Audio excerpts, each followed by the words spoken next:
हाय guys, good afternoon. So ये episode 4 है in the Q4 FY25 earning season. तो I guess मैंने ये कल ट्विटर में यही बताया कि लाइक एक अलग से प्लेलिस्ट बनाया है सो दैट उस प्लेलिस्ट में सारे वीडियोस एक के बाद आता रहेगा सो दैट आप क्या कर सकते हो बाद में जाके भी you can go and check out के लाइक एक पर्टिकुलर कंपनी का, एक पर्टिकुलर स्पेस का, उनका नंबर्स कैसे आए हैं, मैनेजमेंट क्या बोल रहा है by going to the playlist. ठीक है, तो इसीलिए like rather than haphazard way में करने से मुझे लगा कि लाइक एक प्लेलिस्ट ही बना दूं ताकि सारे Q4 का जो भी बिजनेसेस को मैं ट्रैक करूंगा, एनालाइज करूंगा, कॉन कॉल्स का इनसाइट्स बताऊंगा, वो सब वो प्लेलिस्ट के अंदर रहेगा। ठीक है, तो ये एपिसोड फॉर्मेट में चलेगा। ये आई थिंक मेरा 4th वीडियो है, तो इसीलिए ये एपिसोड 4 के नाम पे है। तो आगे जाके ऐसे एपिसोड में आता रहेगा। तो एज अ नेम सजेस्ट आपको तो आई गेस पता ही हो गया हो कि लाइक कौन कौन सी कंपनीज को हम देखेंगे। यहाँ पे हम कैपिटल मार्केट्स का 2 बिजनेस का बात करते हैं। एक हो गया आनंद राठी जो कि एक वेल्थ मैनेजमेंट कंपनी है, और दूसरा है एंजल वन जो कि एक ब्रोकरेज कंपनी है। अब यहाँ पे देखिए, पहले हमें बिग पिक्चर लेवल पे देखना पड़ेगा सिचुएशन कैसा है। सिचुएशन ये है कि रिसेंटली आप देखे होंगे कि मार्केट का हालत खराब है, राइट। पिछले 3, 4, 5 महीने में आफ्टर द यूएस इलेक्शंस और फिर ट्रंप ने जितना भी आपका ये टैरिफ वगैरह दे दिया, जितना भी सब ट्रेड वॉर का बातें चल रहा है, तो मार्केट को ये सब चीजें अच्छा नहीं लगता है। फिर उसके बाद चाइना का इकोनॉमी कुछ अच्छा खासा कुछ कर नहीं रहा है। तो ये सब कुछ की वजह से क्या हुआ, मार्केट आपने देखा होगा पिछले अक्टूबर नवंबर के बाद से मार्केट उतना कुछ चल नहीं रहा है, because in the last 3, 4, 5 months things have been pretty tepid in the market compare to say for example what we saw in the last couple of years, है ना।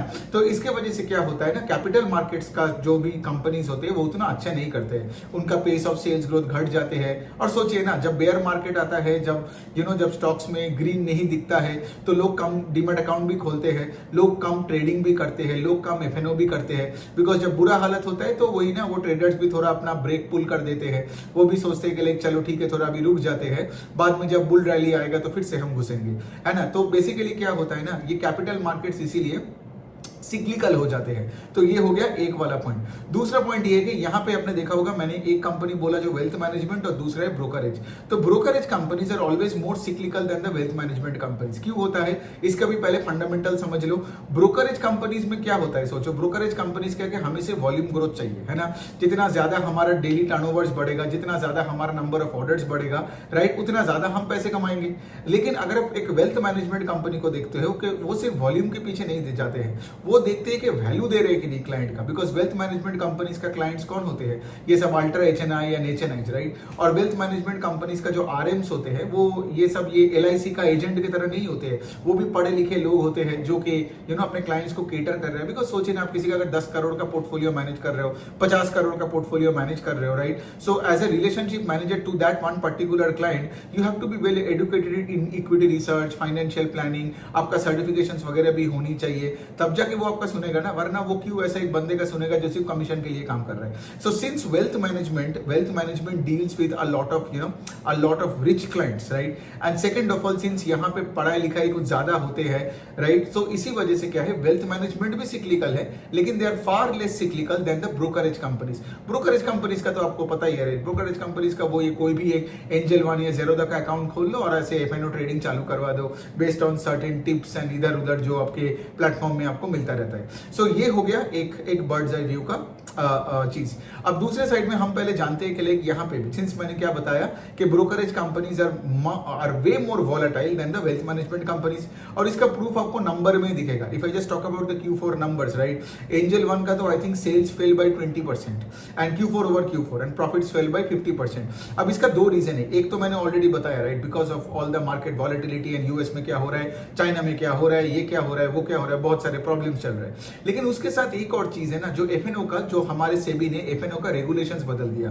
तो पहले क्या हुआ करता था, आई गेस आप लोग अगर मेरे फॉलोअर्स हो तो आपको पता ही होगा, मैंने बहुत ऐसे वीडियोस में डिस्कस किया कि पहले क्या होता था, ये बीएसई और एनएसई के पास तो सारे स्टॉक्स होते हैं, राइट। तो वो लोग क्या करते थे, ऐसे रेवेन्यू किकबैक्स देते थे टू द ब्रोकरेज कंपनी जो उनको ज्यादा वॉल्यूम चलाता था। ठीक है, मतलब सोचो फॉर एग्जांपल, आज मैं अगर एक रीजनल ब्रोकरेज कंपनी हूं तो मैं क्या करूंगा, मैं वही, मेरा वॉल्यूम्स उतना नहीं होगा जितना लेट से एक एंजल वन का होगा, जिन्होंने लेट से फॉर एग्जांपल बड़ा बड़ा प्लेटफॉर्म बना लिया, मास एक स्केल में खेल रहा है, टायर 4, 5, 6 सिटीज में जा रहा है, तो ऑफ कोर्स एंजल वन के थ्रू से clients will of course trade more on the BSE stocks than let say एक regional broker like me for example, जो कि एक पर्टिकुलर जगह में बैठे हैं, राइट, और उतना क्लाइंट्स भी नहीं है मेरा कि मैं उतना वॉल्यूम्स जनरेट करके दूं, है ना।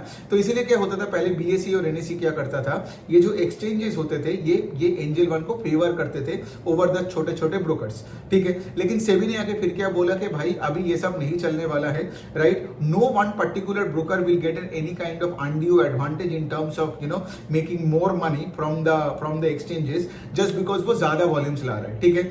अब ये रूल लाने के बाद, ये rule I guess Q3 FY25 से अप्लाई हो गया, और तब से आपने देखे हो कि एंजल वन का तो सेल्स बढ़ना ही बंद हो गया। क्यों?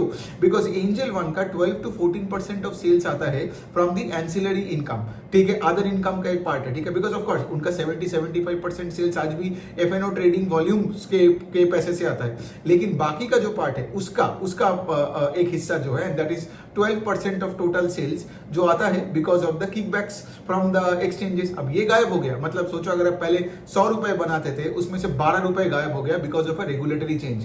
तो ये इशू, एंड उसके साथ साथ ऑफ कोर्स मार्केट भी डाउन है, तो जब मार्केट डाउन होता है तो लोग F&O भी कम करते हैं, ट्रेडिंग भी कम वगैरह करते हैं, तो इनसे भी क्या हुआ, उनका वॉल्यूम लेड ग्रोथ भी नहीं आ रहा है। तो इन दोनों चीजों के चक्कर में आप देखोगे एंजल वन का sales fell by 22%, and of course उसके बाद इनका कॉस्ट पे भी कंट्रोल नहीं है, because as you guys if you have been tracking Angel one you know right, ये टायर 4, 5 सिटीज में वेंचर किए जा रहा है, फिर उसके बाद IPL में इतना एडवर्टीजमेंट का खर्चा किया, तो कॉस्ट पे भी कोई कंट्रोल नहीं है और सेल्स का डिग्रोथ हो गया। So as a result of which PAT fell by almost 50%। अगर मैं नंबर ऑफ ऑर्डर्स का बात करूं एंजल वन का, so the number of orders fell also 22% on a quarter basis। क्यों? Because of course ना Q4 में एक बेयर रैली चल रहा है, ठीक है, बहुत दिनों से मार्केट का हालत थोड़ा बहुत खराब है कंपेयर टू Q3 और Q2, तो यहाँ पे क्या है, नंबर ऑफ ऑर्डर्स भी यहाँ पे गिर गया एंजल वन का। एंड यहाँ पे देखिए, और कॉन कॉल में मैनेजमेंट का वही कहना था कि लाइक रेगुलेटरी इश्यूज के वजह से लॉन्ग टर्म में सब ठीक होता है, लेकिन शॉर्ट टर्म में पेन लेना पड़ेगा, और वही चीजों पे मैनेजमेंट ने बात किया। एक चीज है जो मैं चाहता हूँ कि आप लोग यहाँ पे गौर करें कि एंजल वन का मैनेजमेंट ने एक चीज बताया कि अगले फिस्कल का मतलब FY26 के Q4 से वो लोग शायद ग्रोथ दिखे बिजनेस में, ठीक है। मतलब ये जो आगे का जो Q1, Q2, Q3 आएगा, इसमें भी उनका कोई ग्रोथ नहीं दिखेगा, and of course make sense ना, बिकॉज पिछले मतलब अगर मैं FY25 का Q1 या Q2 का क्वार्टर ले लूं, तब तो वो एंसिलरी इनकम आ रहा था ना, उनका जो किकबैक मिलता था फ्रॉम द एक्सचेंजेस, जो कि नहीं मिलेगा। सो एंजल वन का मैनेजमेंट का कहना है कि अगले फिस्कल का FY26 का Q4 ऑनवर्ड से हमें शायद बिजनेस में ग्रोथ दिखे। अब ऑफ कोर्स अब आप ही बता दो, is it a very good sign और it's not a good sign at this point in time. और मैनेजमेंट भी वही बता रहे हैं कि लाइक ऑफ कोर्स देखो, ब्रोकरेज इंडस्ट्री के लिए अच्छा है ये जो भी रेगुलेशंस करते हैं for the long run, but short term के लिए ऑफ कोर्स ये तो खराब ही है ना, because if you look at a company जिसका number of orders come down by 20-25%, इसमें क्या ही अच्छा है ना। तो इस टाइम पे तो आपको पता ही होनी चाहिए, जैसे आप लोग बोलते हो ना स्टॉक खरीदना चाहिए नहीं खरीदना चाहिए, मैं बोलता हूँ कि ऐसे रिसर्च करो ताकि आपको खुद पता चल जाए कि ये स्टॉक में अभी इंक्रीमेंटली पैसा डालनी है या नहीं डालनी है। चलो मैं इसका बता ही देता हूँ, मैं तो इसमें पैसा नहीं डालूंगा, लेकिन मैं ट्रैक करूंगा जिस दिन एंजल वन में मुझे वापसी वो ग्रोथ दिखने को मिलेगा, ठीक है। अब तो मैनेजमेंट बता रहे हैं, जैसे मैंने बोला 3-4 क्वार्टर के बाद जाके इसमें ग्रोथ आएगा नहीं आएगा वो सबका बात कर रहा है, पहले थोड़ा बहुत आने दो, फिर मैं देखता हूँ कि मार्केट का भी माहौल कैसा चल रहा है ना। सो ये सब के बाद जाके आई कैन, वरना क्या होता है ना, आप अगर ऐसे टाइम में ऐसे स्टॉक्स में पैसे डालोगे ना, you can get stuck in brokerage stocks for a long period of time, जो 2018 से कोविड के बीच में पीपल वेर स्टक, ठीक है। तो यही हो सकता है, और ये सिर्फ एंजल वन का बात नहीं है, कोई भी और कंपनी का जब उसका पेस ऑफ सेल्स ग्रोथ घटता है, एंजल वन को तो पेस ऑफ सेल्स ग्रोथ घटना नहीं, इनका तो सेल्स ही गिर गया है ना। ऐसा सिचुएशन में अगर आप पैसे डालते हो तो वो उम्मीद पे खेलने का बात हो जाता है। तो एनी विच वे यही था एंजल वन का, बाकी तो कुछ खास नहीं था कॉन कॉल में बोलने के लिए। अभी हम बात करते हैं आनंद राठी का, तो आनंद राठी का भी मैंने रिजल्ट देखा, कॉन कॉल वगैरह सुना। तो आनंद राठी देखिए वेल्थ मैनेजमेंट कंपनी है, अब इनका 2 डिवीजन है, ठीक है। सोचो अगर मैं एक HNI क्लाइंट हूँ, आनंद राठी किसके साथ काम करता है, बहुत अमीर क्लाइंट्स के साथ काम करता है। वो ऐसे कोई भी टायर 4-5 सिटी के बंदे को लेके वो उसके पीछे RM लगवा के काम नहीं करवाता है, ठीक है। So basically they work with very rich and extremely rich families, ठीक है। अब आनंद राठी का काम क्या होता है कि अगर कोई एक बड़ा कोई फैमिली आता है, ठीक है, तो उनके लिए उनका पूरा फाइनेंशियल प्लानर बन के काम करना, मतलब उनका बारे में समझना, उनका नेटवर्थ के बारे में समझना, पास्ट के बारे में उनका आउटलुक क्या है, और उसके अनुसार उनको सजेस्ट करना कि कौन से म्यूचुअल फंड्स आपके लिए सही होगा, कौन से डेट फंड्स आपके लिए सही होगा, कौन से स्ट्रक्चर्ड प्रोडक्ट्स आपके लिए सही होगा। समझ में आ रहा है। और यहाँ पे क्या है, एक इंडिविजुअल लेवल पे एक आपके साथ एक रिलेशनशिप बनाता है उनका आरएम्स, ठीक है। सो इसी वजह से क्या, सिंस यहाँ पे education level is much higher, तो यहाँ पे the volatility in earnings is also lower. तो एक एंगल से आप ये देख सकते हो।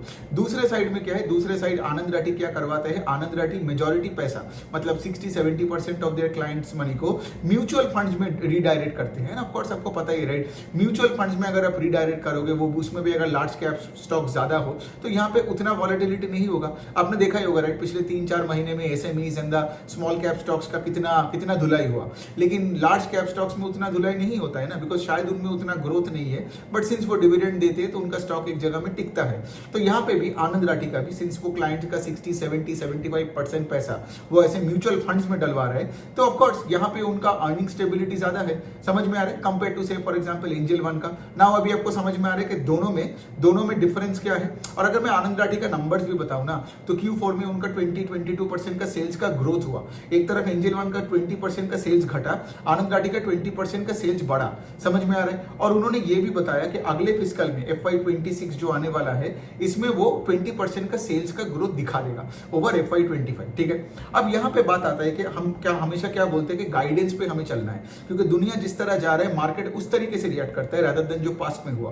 पहला पॉइंट ये है कि आनंद राठी इज 30% ग्रोथ इंजन। मतलब अगर आप FY25 ओवर 24 का देखोगे, दे ग्रू सेल्स बाय अराउंड 30-32%, लेकिन तुमने गाइडेंस कितना दिया, 20% का इन FY26 ओवर 25।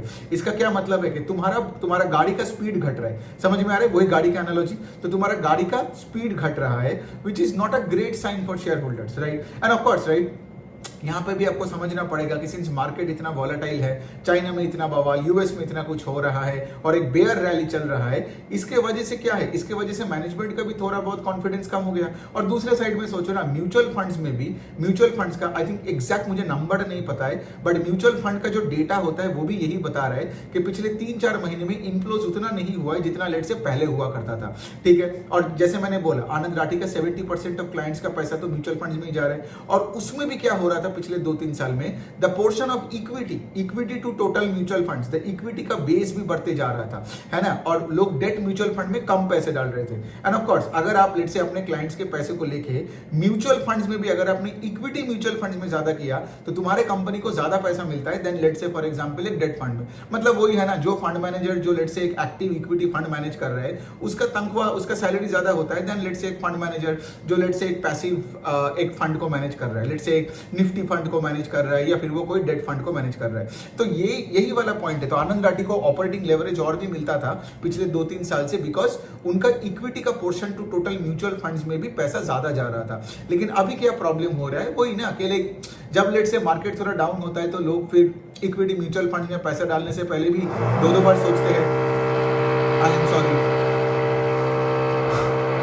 ये पता नहीं कहां से आवाज आना चालू हो गया। एक सेकंड रुक जाके, अरे बाप रे,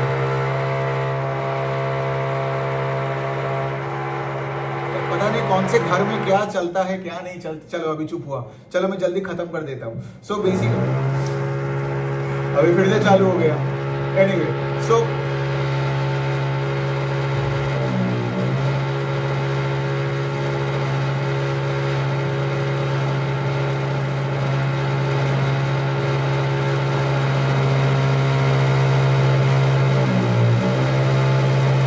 थोड़ा देर रुक जाओ, आई गेस हो ही जाएगा।